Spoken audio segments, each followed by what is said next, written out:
Hello friends, welcome back to miracle life with Rekha Sri channel. இன்றைக்கி நம்ம இந்த வீடியோவில் ஃபாஸ்ட் ப்ரெக்னன்சிக்கான டிப்ஸ் பற்றி தான் பார்க்க போகிறோம். இதுக்கு முன்னாடி நம்ம நிறைய வீடியோஸ் ஷேர் பண்ணியிருக்கோம்.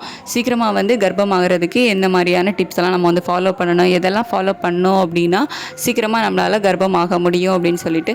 ஸோ இன்றைக்கும் அதே மாதிரி தான் சில டிப்ஸ் தான் நான் இன்றைக்கி உங்கள் கூட ஷேர் பண்ணிக்க போகிறேன். நீங்கள் சீக்கிரமாகவே ப்ரெக்னென்ட் ஆகணும் அப்படின்னு ஆசைப்படுறீங்க அப்படின்னா இந்த விஷயங்களை ஃபாலோ பண்ணி பாருங்கள். சீக்கிரமாகவே உங்களாலையும் கன்சீவ் ஆக முடியும்.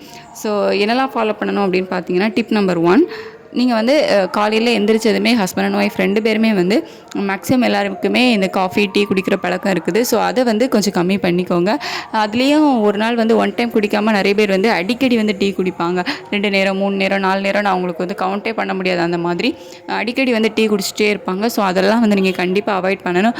ஸோ உங்களால் கம்ப்ளீட்டாக அவாய்ட் பண்ணலை அப்படின்னா ஒரு நாளைக்கு 1 டைம் குடிச்சிக்கோங்க. ஓகே, கண்டிப்பாக நீங்கள் அடிக்கடி குடிக்கிறத அவாய்ட் பண்ணிக்கணும். ஸோ இதுக்கு ஆல்டராக நம்ம போட்டிருக்கோம். அதாவது வெந்தய டீ, கொத்தமல்லி டீ, அதுக்கப்புறமா ஓக்ரா வாட்டர். ஸோ இந்த மாதிரி நிறைய ஹெல்த்தியான ட்ரிங்க்ஸ், அதாவது உங்களோட ப்ரெக்னென்சிக்கு ஹெல்ப்ஃபுல்லாக இருக்கக்கூடிய இதெல்லாம் ஷேர் பண்ணியிருக்கோம். ஸோ அதை நீங்கள் ஃபாலோ பண்ணி பார்க்கலாம். அதாவது இந்த டீக்கு பதிலாக அதை எடுத்துக்கலாம். இப்போ வெந்தய டீலாம் பார்த்திங்க அப்படின்னா ப்ரெக்னென்சிக்கு ரொம்ப ஹெல்ப் பண்ணும். ஸோ இதெல்லாம் நீங்கள் ட்ரை பண்ணி பார்க்கலாம். ஸோ ஆல்ரெடி வீடியோஸ் இருக்குது, கீழே டிஸ்கிரிப்ஷனில் வேலாம் லிங்க் கொடுக்குறேன், செக் பண்ணி பார்த்துக்கோங்க. ஸோ கண்டிப்பாக டீ காஃபிக்கு பதிலாக அதை ஃபாலோ பண்ணிங்க, சீக்கிரமாகவே ப்ரெக்னென்ட் ஆகலாம். நெக்ஸ்ட்டு பார்த்திங்க அப்படின்னா ப்ரெக்னென்சிக்கு ஹெல்த்தியான ஸ்பெம்மும் ஓவமும் முக்கியம். அதாவது ஆண்களுக்கு அந்த விந்தணு ஹெல்த்தியாக இருக்கணும், அதே மாதிரி பெண்களுக்கு அந்த கருமுட்டை ஹெல்த்தியாக இருக்கணும். ஸோ இது ரொம்ப முக்கியம். ஸோ அப்போ தான் அந்த ஓவுலேஷன் டைமில் நீங்கள் இன்டர்கோர்ஸில் இருக்கும்போது பேபி ஃபார்ம் ஆகும். ஸோ இதுக்கு இந்த ஹெல்த்தியான ஸ்பெம்மும் ஓவமும் வேணும். ஸோ அதுக்கு நீங்கள் ஹெல்த்தியான லைஃப் ஸ்டைல் ஃபாலோ பண்ணணும், ஹெல்த்தியான ஃபுட்ஸ் எடுத்துக்கணும். ஸோ எந்த மாதிரியான ஃபுட்ஸ் எல்லாம் எடுத்துக்கலாம் அப்படின்னு பார்த்தீங்கன்னா, ட்ரை ஃப்ரூட்ஸ் எடுத்துக்கோங்க.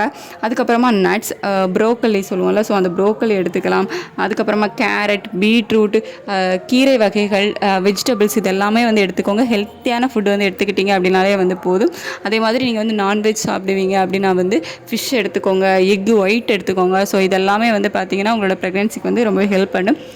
நம்ம இந்த ஃபுட்டெல்லாம் எந்த மாதிரியான ஃபுட்டு எடுத்துக்கலாம் அப்படின்னு சொல்லிட்டு தனியாகவே ஒரு வீடியோ போட்டிருக்கேன். ஸோ அந்த வீடியோவில் இதை விட டீட்டெயிலாகவே சொல்லியிருப்பேன். ஸோ அதோட லிங்க்கும் கீழே டிஸ்கிரிப்ஷனில் கொடுக்குறேன், செக் பண்ணி பார்த்துக்கோங்க.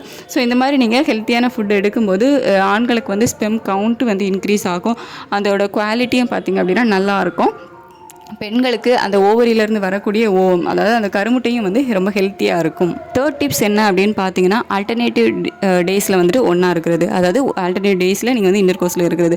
ஸோ நிறைய பேர் எனக்கு ஓவுலேஷன் நடக்குதான்னு தெரில, எப்போ நடக்குதுன்னு தெரியல, எனக்கு இர்ரெகுலர் பீரியட், எனக்கு நான் என்னோட ஓவுலேஷன் டைம் எப்படி கண்டுபிடிக்கிறது. ஸோ இந்த மாதிரி நிறைய டவுட்ஸ் இருக்குது. ஸோ இதெல்லாம் நீங்கள் இந்த ஓவுலேஷனே விட்டுருங்க. உங்களோட பீரியட் 7 டேஸ் இருக்குது அப்படின்னா 8th டேலேருந்து நீங்கள் இன்டர்கோர்ஸ் வச்சுக்கலாம். அதாவது ஆல்டர்னேட்டிவ் டேஸில் 1 டே விட்டு 1 டே நீங்கள் இன்டர்கோர்ஸ் வச்சுக்கிட்டீங்க அப்படின்னாலே போதும்.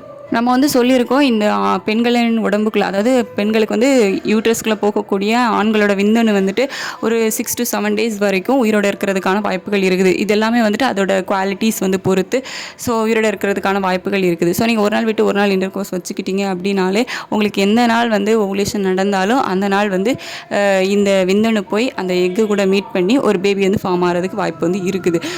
ஆல்டர்னேட்டிவ் டேஸில் இன்டர்கோர்ஸ் வச்சுக்கிட்டீங்க அப்படின்னாலே போதும்.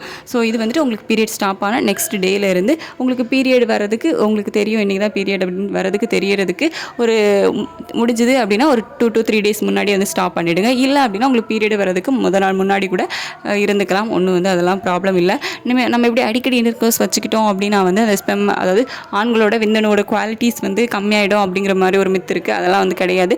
அதெல்லாம் ஒன்றும் இல்லை. நீங்கள் ஒரு நாளைக்கு அடிக்கடி வச்சுக்கிட்டீங்க அப்படின்னா தான் அந்த குவாலிட்டிஸ் கம்மியாகிறதுக்கான வாய்ப்புகள் இருக்குது. மற்றபடி நீங்கள் ஆல்டர்னேட்டிவ் டேஸில் இன்டர்கோர்ஸ் வச்சுக்கும் போது அந்த குவாலிட்டிஸ் எதுவுமே கம்மியாகாது.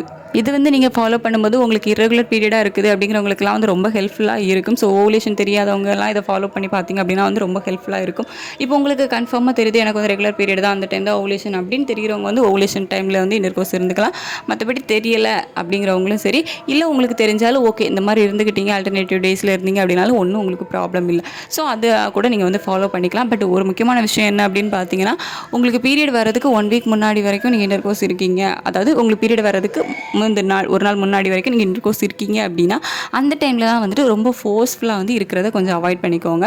ஸோ ஃபோர்ஸ்ஃபுல் இல்லாமல் நீங்கள் வந்து இருந்தீங்க அப்படின்னா வந்து ஒன்றும் பிரச்சனை இல்லை. ஏன்னா நம்ம ஃபோர்ஸ்ஃபுல்லாக இருந்தோம் அப்படின்னா ஒரு வேளை உங்கள் வயிற்றில் வந்து பேபிஸ் இருந்து அப்படின்னா நீங்கள் வந்து ரொம்ப ஃபோர்ஸ்ஃபுல்லாக பண்ணும்போது பேபிஸ் வந்து பாதிக்கப்படுறதுக்கான வாய்ப்பு இருக்குது. அதாவது உங்களை வயிற்றில் வந்து கரு தங்கியிருந்து அப்படின்னா அது வந்து கலைகிறதுக்கான வாய்ப்புகள் இருக்குது. ஸோ அதை மட்டும் கொஞ்சம் அவாய்ட் பண்ணிக்கோங்க. மற்றபடி வேறு ஒரு பிரச்சனையும் வந்து கிடையாது.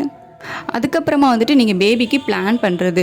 ஸோ உங்களுக்கு இப்போ மேரேஜ் முடிஞ்சிருச்சு, நான் வந்து ஒரு 2 வருஷம் கழித்து நான் பிளான் பண்ணிக்கிறேன், இல்லை ஒரு 5 வருஷம் கழித்து பிளான் பண்ணிக்கிறேன் அப்படின்னு தள்ளி போடாமல் முடிஞ்ச வரைக்கும் உங்களுக்கு மேரேஜ் முடிஞ்சுது அப்படின்னா ஏர்லியராகவே பிளான் பண்ணுறது நல்லது. ரீசன் என்ன அப்படின்னு பார்த்தீங்கன்னா, நீங்கள் வந்து யங் ஸ்டேஜில் இருக்கீங்க அப்படிங்கும்போது உங்களுக்கு வரக்கூடிய அந்த ஓவமும் சரி, அதாவது அந்த கருமுட்டையும் சரி, ஆண்களுக்கு வரக்கூடிய அந்த ஸ்பெம்மும் சரி நல்லா ஆக்டிவாக இருக்கும், நல்லா ஹெல்த்தியாக இருக்கும், நல்லா யங்காக இருக்கும். ஸோ இதனால தான் உங்களுக்கும் இப்போ ஏஜ் ஆகுது, ஒரு 35 ஆகுது, 35 மேலே ஆகுது அப்படிங்கும்போது அதோட வளர்ச்சியும் கொஞ்சம் கம்மியாகிறதுக்கான வாய்ப்புகள் இருக்குது. ஸோ அதுக்கும் வந்து கொஞ்சம் குவாலிட்டிஸ் எல்லாம் வந்து கம்மியாகும். ஸோ நீங்கள் வந்துட்டு யங் ஸ்டேஜ்லேயே வந்து இதெல்லாம் பிளான் பண்ணிக்கிட்டீங்க அப்படின்னா ஈஸியாக சீக்கிரமாகவே வந்து பேபி ஃபார்ம் ஆகிடும். ஏன்னா நமக்கு வந்து ஒரு குறிப்பிட்ட ஸ்டேஜுக்கு மேலே வந்துட்டு நம்மளுக்கு வந்து பீரியட்ஸ் வந்து ஸ்டாப் ஆகிடும். இது வந்துட்டு அபவ் 40 தான். ஸோ அந்த மாதிரி டைம்லலாம் வந்து நமக்கு மென்சஸ் வரது வந்து ஸ்டாப் ஆகிடும்.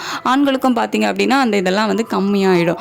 ஸோ நீங்கள் வந்துட்டு எவ்வளவு ஏர்லியாக நீங்கள் பிளான் பண்ணுறீங்களோ, அதாவது ஏர்லியாக மீன்ஸ் பிலோ 20 அந்த மாதிரிலாம் வந்து மீன் பண்ணிக்காதீங்க.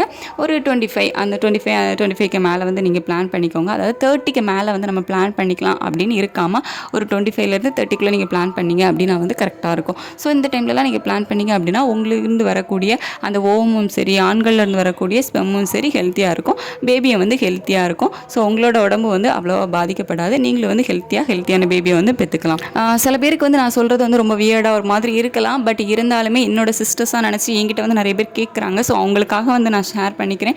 ஸோ இதெல்லாம் வந்து தெரியாமலும் வந்து நிறைய பேர் இருக்காங்க. ஸோ இதெல்லாம் வந்து நான் ஷேர் பண்ணேன் அப்படின்னா அவங்களுக்கு யூஸ்ஃபுல்லாக இருக்கும் அப்படின்னு தான் நான் வந்து இது ஷேர் பண்ணிகிட்ருக்கேன்.